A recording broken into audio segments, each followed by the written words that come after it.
Audition video as Gloria.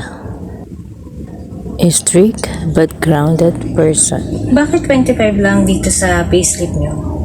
Pero dito sa application form, 40. Talaga ba?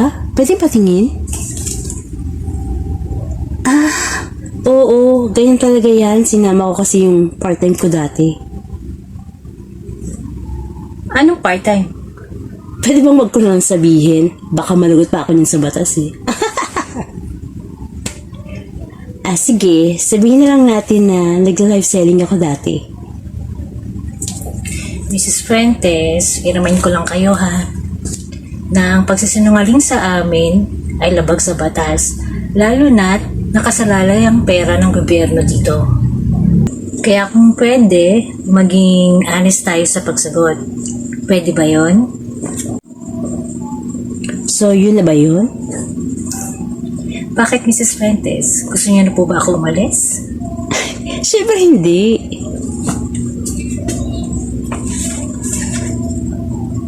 Mrs. Fuentes, pwede ko po bang makausap si Dino?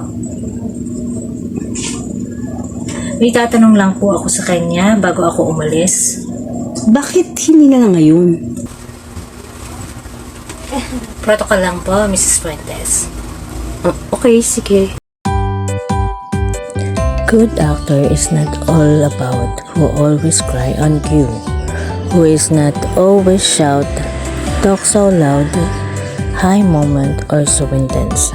Actors sometimes ask to give and acts what is only needed to show the balance of the story. No upstaging of co-actors.